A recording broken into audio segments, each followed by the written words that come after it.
Assalamualaikum warahmatullahi wabarakatuh.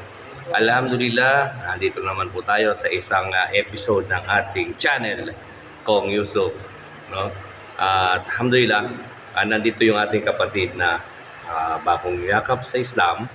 At siya lang, pakilala ko muna, bro. Ako nga pala, si Froilan Maonyo.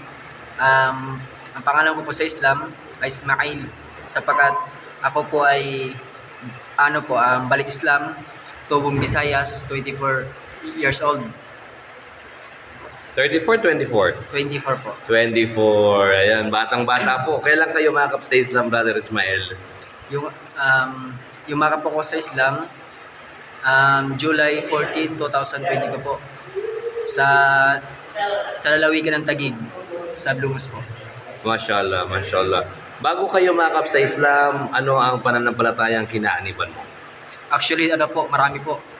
Magbibigay ako ng sample, Roman Catholic, yun talagang original na Doon ka nagsimula? Opo, kasi yung mga magulang ko, Roman Catholic po. Tapos, napanood din po ako sa Born Again, gano'n. Aha, so nakasimba ka rin sa ibang church? Opo, sa ibang church. Aha, bago ka nag-Muslim? Muslim po, opo. Paano mo natagpuan ang aral ng Islam? Natagpuan ko po ang aral ng Islam noong nag-umpisa po ako ng pananaliksik. Ang una ko pong binasa dito ay yung bagong tipan ng magandang balita. Yun po, yung Biblia, yung Bible. So ngayon, habang pinag-aaralan ko yung Bible, during sa work, kung magkatrabaho ko, may kasama akong born tausag siya. Ngayon, napansin niya ako na laging ganun ginagawa ko. Every break time ng trabaho namin, napansin niya ako na nagbabasa ako ng Bible. Ngayon, sa gabay ng Allah, sa tawfik ng Allah, kinausap niya ako, yung kasama ko sa trabaho na tao. So, kinausap niya ako na sabi niya, sabi niya, anong binabasa mo, buddy? Sabi ko naman sa kanya, ang binabasa ko ay bagong tipan ng magandang balita. So ngayon, niya sa akin, nabasa niyo yung Biblia na yun. So ngayon, sinabi niya na ang nilaman ng Biblia na yan ay patungkol kay Jesus na anak ni Maria. So ngayon, sabi ko, bakit mo alam? Sabi niya, sapagkat sa amin, sa Islam, si propeta, si Jesus ay isa lamang isang sugo o propeta ng Diyos. Allah, ganoon nga, sabi niya sa akin. Ngayon, na-curious ako sa kanya. Na-curious na bakit ganoon? Kumbaga alam niya na Muslim naman siya. Ganoon. So ngayon, describe niya sa akin na ang Diyos pala ni Jesus ay ang Allah, ang nag-iisa. Yun po ang kanyang sinasamba talaga. So ngayon, pinarating niya sa akin ang Islam at sinabi niya sa akin ng 2 beses, magbasa ka ng Quran. So ngayon, habang katagalan, pag-uwi ko ng bahay, galing trabaho, kumbaga, ganun lang umiikot yung yung buhay ko noon, ganun lang. Kumbaga, trabaho, bahay, tapos magbasa. So, yun nga po, sa pag-aaral ko ng Biblia, dumating sa point na may sumagi sa isip ko. Baga pinasagi, siguro yun na yung gabay ng dakilang tagabalika, ang Allah.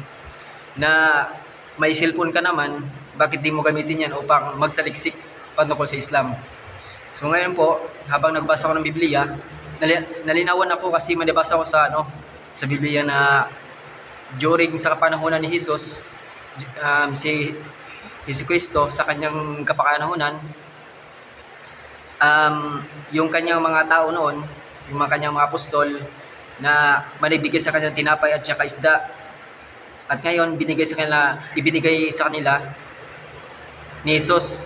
Kumbaga yung tinapay at saka isda. Ngayon, si Jesus naman ay kinuha niya yung tinapay at isda.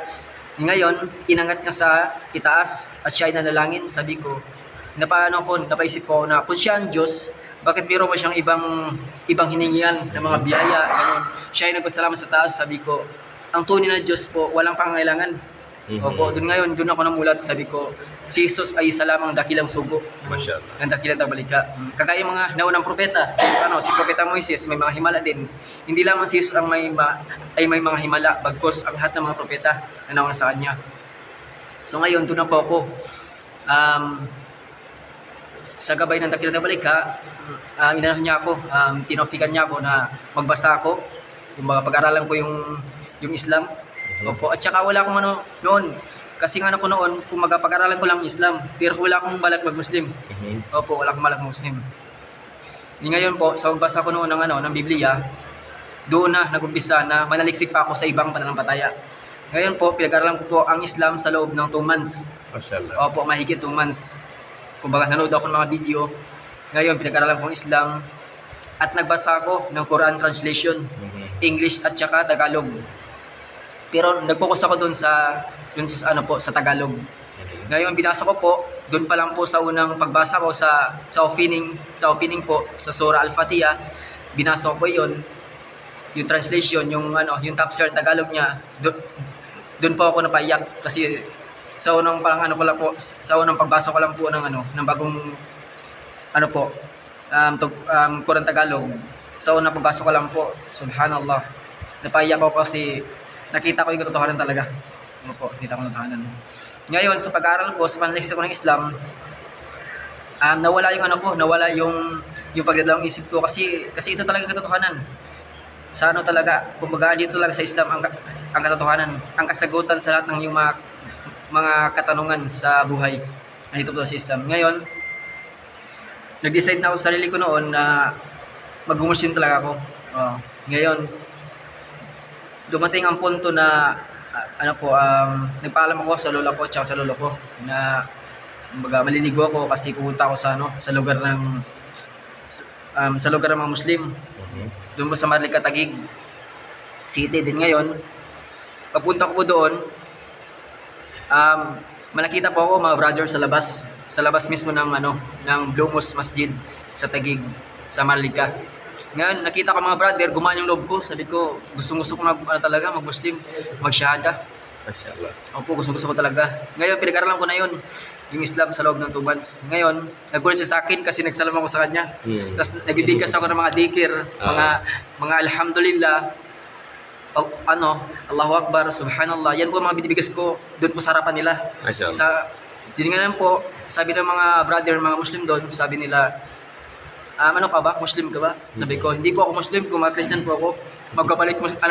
Mag-Muslim pa lang ako sa oras na ito, sabi ko sa kanila. Ngayon, nagulat sila, sabi nila, paano mo nalaman yan? Sabi niya, sabi ko naman sa kanila, dahil sapagkat pinag-aralan ko ito sa loob ng 2 buwan mahigit. Ngayon, nagsabi ko sa nila na magsisyada na ako. Ngayon lang po, sa punto na yon, nalungkot ako. Kasi po, that time, nangyari yon, pinapalitan yung admin ng Blue Mosque. Ngayon, sabi sa akin ng isang ustad, bumalik ka na lang mga bandang 6. Kasi yun yung pagdarasal ng gabi na bago lumubog ang araw. Oras ng Salatul Maghrib. So ngayon po, sinabihan ako na bumalik ka na lang. So ngayon, nalungkot ako kasi excited na po ako na mag-Muslim po talaga. Yun nga po, pag-uwi ko sa bahay, ako na lang nagsyada sa kwarto. Opo, sa sarili mo. Opo. Mashallah. Napanood ko rin yung video na kahit ikaw na lang magsyada sa loob ng bahay mo. Ang saksi naman ay ang Dakilang Tabalika, ang Allah, na sasaksikan na walang ibang Diyos maliban sa Kanya. At ang kanyang huling sugo ay si Propeta Muhammad. Sumakanya na ang kapayapaan, pagpapala at habag ng Allah subhanahu wa ta'ala. Ngayon po, hiningi ko rin po ang gabay ng Dakilang Tabalika. Sabi ko po sa kanya na doon sa punto na nag-aaral pa ako sa ng Islam po, doon po sa punto na naguguluhan po ako. Sabi ko, ano ba talagang totoo? Ngayon, hiningi ko po yung gabay sa Dakilang Tabalika. Sinabi ko, kung sino ka mang lumika ng mundong ito, lumika ng kalupaan at kalangitan, ay gabayan mo ko sa tuwid na landas. Hiningi ko po talaga ang gabay sa Dakilang Tabalika, ang Allah.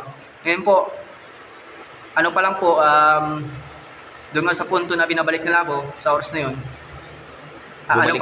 bumalik po ako. Mga 4 pa lang, mga 5 pa lang talaga, excited na lang ako. Bumalik. Nagbiyahe na ako, ganun. Papunta sa Marlica, Taguig. Ngayon po, excited po ako. Pumasok na po ako sa masjid, pinapasok ako ng mga brother. Ngayon po, pagkatapos nila magdasal sa Salatul Maghrib, paglubog ng araw, eh, pinatayo nila ako. Doon sa harapan daw, magsyahada daw ako. Ngayon, nagsyahada po ako. Alhamdulillah, sa gabay ng Allah, pinahintulot ng Allah na ako'y yumakap at magbalik loob sa Kanya. Alhamdulillah. Doon po, sa punto na yon, sa pagsyahada ko pala, umiyak na ako. Allahu Akbar. Sa punto na yon. Ngayon, sa paglipas ng mga ilang araw, pa rin ako, kumbaga patuloy pa rin ako sa pag-aaral ng Islam. Pagaling sa trabaho, umuwi ako ng bahay, kumbaga yung bakanting oras, pupunta ako sa masjid. Kumbaga umiikot na yan ako sa tatlong nakaikot na. Sa bahay, sa trabaho, at saka sa masjid. Opo, yun na po.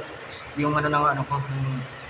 At saka nagkapasalamat ako sa lahat ng mga brother na tumulong sa akin, mag-assist kung anong gagawin. Alhamdulillah. At saka dumating ko sa punto na habang nagsasala ako sa masjid, sa Blumos, na-videohan ako ng mga brother na may nagsasala daw na gamit-gamit ang cellphone. Opo, gamit-gamit ang cellphone. Nag-viral ka? Opo, nag-viral pa ako ng that time na Alhamdulillah. Ano naman ang sabi ng mga pamilya mo?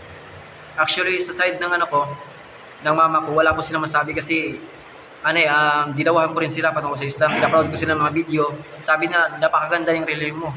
Subalit, wala silang kumbaga, wala pang balak silang mag-Muslim sapagkat ang gabay ay nasa dakilang tabalika talaga.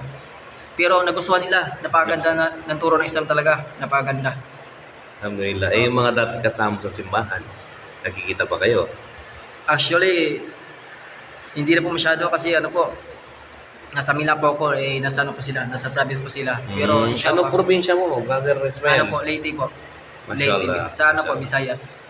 At napadpad kayo sa Maynila? Opo. Dahil sa trabaho? Yes po. Mashallah.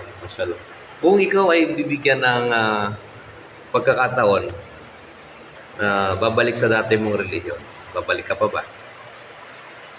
Hindi na po.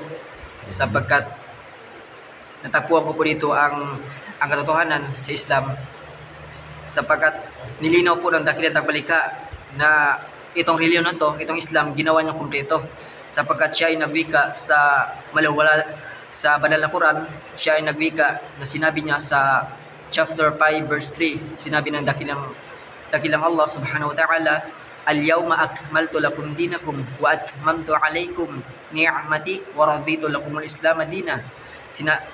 Sa pinakamalat po itong kalugan sa ating wikang Tagalog, sinabi ng dakilang tagbalika ang Allah, "Sa araw na ito ay ginawa kong ganap ang inyong reliyon para sa inyo, at nilubos ko ang aking paglinga para sa inyo, at aking itinakda ang Islam bilang inyong reliyon." Ito po ang katibayan na ang reliyong Islam po ay nagmula talaga sa dakilang tagbalika, hindi sa kanyang manilika. So, yun lang po. Alhamdulillah. Karamihan kapag may marinig tayo ng mga hindi pa mga Muslim, sinasabi nila mahirap daw yung obligasyon sa Islam. May mga pagdarasal, pag-ayuno. Ikaw ba hindi ka nahihirapan sa mga yon? Alhamdulillah. Napaganda po yung katanungan na yun. Pero subalit, hindi po talaga sapagkat nakasanayan ko na po talaga. At saka ginawa to ng mga naunang tao sa atin. Kagaya ni Propeta Jesus, ginawa din po ito. Nag-ayuno po siya ng 40 days and 40 night. Nag-ayuno din po siya. Lahat po ginagawa. Si Baring Maria, patungkol naman sa mga kababaihan, sila ay nagtataklob. Pahaba ng balbas ang mga propeta, mga lalaki. Mashallah. Tsaka nagdadasal lang ng beses. Yan po, ginawa po ng mga nauna sa atin. Kaya, gampanan din po natin. At higit sa lahat, ito ay pinagutos sa atin ng dakilang tagbalika. Nasambahin siya. Mashallah. So, kung ikaw ay magbibigay ng mensahe sa mga kapatid na hindi pa mga Muslim, siguro pagkakataon to na kung meron kang gusto iparating sa kanila. Inshallah. Ang maipapayo ko lang po sa ating mga kababayan at mga kaibigan na wala pang idea sa Islam, naway pag-aralan niyo po ang Islam sapagkat ang nakasalalay po dito ay kaligtasan ng ating mga kaluluwa sa araw ng paghukom. Pag-aralan po natin ang katotohanan na kumiro man pong sa ibang pananampalataya, kumiro mang Old Testament, New Testament, huwag din po niyong kalimutan na mayroon pong Last Testament, yun po ang banal na Quran. Pag-aralan niyo po, basahin niyo po ang banal na Quran sapagkat sa kapanahon na po natin ngayon, marami na pong nakapadali na po talaga ang manaliksik, mag-aral ng patungkol sa Islam. Napakadali lang po. May mga cellphone po tayo. Pwede tayong magbasa ng Quran. Kung hindi nyo po mabasa ang Arabic, meron pong English, meron pong Tagalog. Napakadali na po talaga ang pag-aral ng Islam. Kaya, ang payo ko lang po sa inyo, pag-aral niyo po ang Islam sapagkat andito po ang katotohanan. Sapagkat lahat ng mga propeta ay sinamba nila ang nag-iisang Diyos, ang Allah. Mashallah. Apo. Sa mga kapatid natin na bagong yakap sa Islam, Sa mga kapatid natin na bagong yakap sa Islam, huwag po tayong panghinaan ng loob sa mga pagsubok na darating sa ating buhay. Ito'y pagsubok lamang sa atin at higit sa lahat, pag-aralan po natin ang Islam sapagkat kabilang po ito sa ipinag-utos sa atin na wajib o obligado sa atin ang pag-aaral at patuloy na panaliksik sa Islam upang maging matatag tayo sa pananampalatayang Islam. alhamdulillah. So, makita natin mga kasama, mga kapatid, kung si Brother Ismael ay nagtiyaga at hindi siya bumitiw sa pananampalatayang ito at hindi siya natakot, sigurado kayo din, kakayanin niyo yan. Kailangan lang isaharapin natin ito at humingi tayo ng gabay at tiyak ang gabay ng Allah subhanahu wa ta'ala ay darating sa ating lahat. Katulad ng paggabay niya kay Brother Ismael at maraming mga pagpigil pero hindi siya nagpatinag dito at alhamdulillah nakita natin yung improvement niya sa kanyang pagyakap sa pananampalatayang Islam. So alhamdulillah, jazakallah khair Brother Ismael sa konting oras mo. Inshallah isa kapatid din ng ating mga kababayan at maging inspirasyon din sa kanila na yakapin din nila ang pananampalatayang Islam. Assalamualaikum warahmatullahi wabarakatuh. Waalaikumsalam warahmatullahi wabarakatuh.